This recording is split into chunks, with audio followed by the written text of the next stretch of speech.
So I haven't done an article for a while, but this one, oh, this one is too deliciously nutty to pass up. Now, I don't know if you guys have been paying attention to the news. I know I try not to, because it makes one quite loopy. But all the Democrat apparatus can talk about is abortion or January 6th. Now, I've said before that January 6th was one of the funniest things I've ever seen, because anyone who thinks a bunch of rowdy Trump boys were going to storm the Capitol, whatever the hell that means, and somehow unarmed, stage a successful bloodless coup against the most militarized nation on earth is a colossal moron whose opinion you should never listen to. As a matter of fact, that should be a good litmus test for any politically associated figure. Ask them how seriously they take January 6th. If the answer isn't some variation of not at all, you know you're dealing with something brain dead. But I've seen politicians brought onto mainstream news platforms and get told to their faces with poll after poll after poll, look, abortion is great, whatever, but this is not going to save you. People care far more about the price of petrol and food. What are you going to do about it? And they just flat out refuse to acknowledge that this is of pressing concern to the voters. Nancy Pelosi on MSNBC flatly dismissed a New York Times poll when the host cites the Real Clear Politics averages as the tool for measuring the top concerns of the inflation and the economy, which is an aggregate of many polls, mind you. Pelosi says the New York Times poll is an outlier that brought down the average. Now, I don't know if the New York Times poll is calculated in the average, nor do I know if Pelosi is referring to the average of the economy or the abortion concern is what was brought down. But she looks ridiculously stupid either way.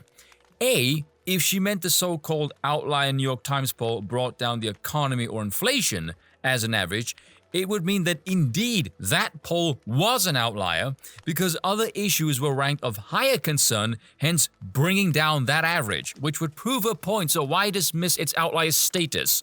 Or B, if it brought down abortion in the average further, it would simply be a poll that's consistent with all the other polls, which would make it not an outlier at all. So in either scenario, this drunken bitch doesn't even know how polls work. Link in the description, and I'm trying so hard not to say archived, of course, like Sticks. But check it out, it is gloriously unhinged. These assholes are pissed off as hell that us plebs are not upset about the same thing that only exists in the minds of the residents of the Washington bubble, and it's driving them, I think, literally insane. The top issue is, of course, the price of energy and inflation. It's the economy, you retards. Threats to democracy is not even cracking double digits. Hell, even abortion, which the Democrats don't shut the hell up about, is lower than that. When polled about threats to democracy, 71% answer yes, but when digging a little deeper about what does threats to democracy mean exactly, the most oft-cited meaning was general government corruption, cited more than Trump or the Republicans combined. Both Trump and Biden were roughly cited equally as major threats, only 7 points between them. 49% said electronic voting machines, and the majority of 54% said mail-in voting.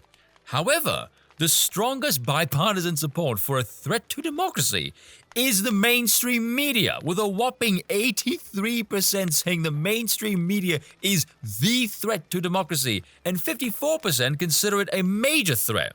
The same people that have been screaming for the better part of 6 bloody years about threats to democracy are considered by its intended audience as the biggest threat to democracy. That is oh so magnificently delicious.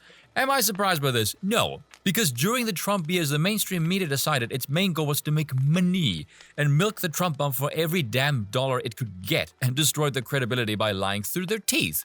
And then during the Biden years, they still kept on lying through their teeth. They just flipped the negative lying to the positive lying, further destroying their credibility, but without the financial reward for being overpaid bullshitters. Recall several years ago, the American people voted its own media as the least trusted media in the world. And then the media acts surprised when the people consider it a threat to democracy. No shit. Like Victor Davis Hanson says, the left would rather self-immolate and kill everything else around them than admit they were wrong.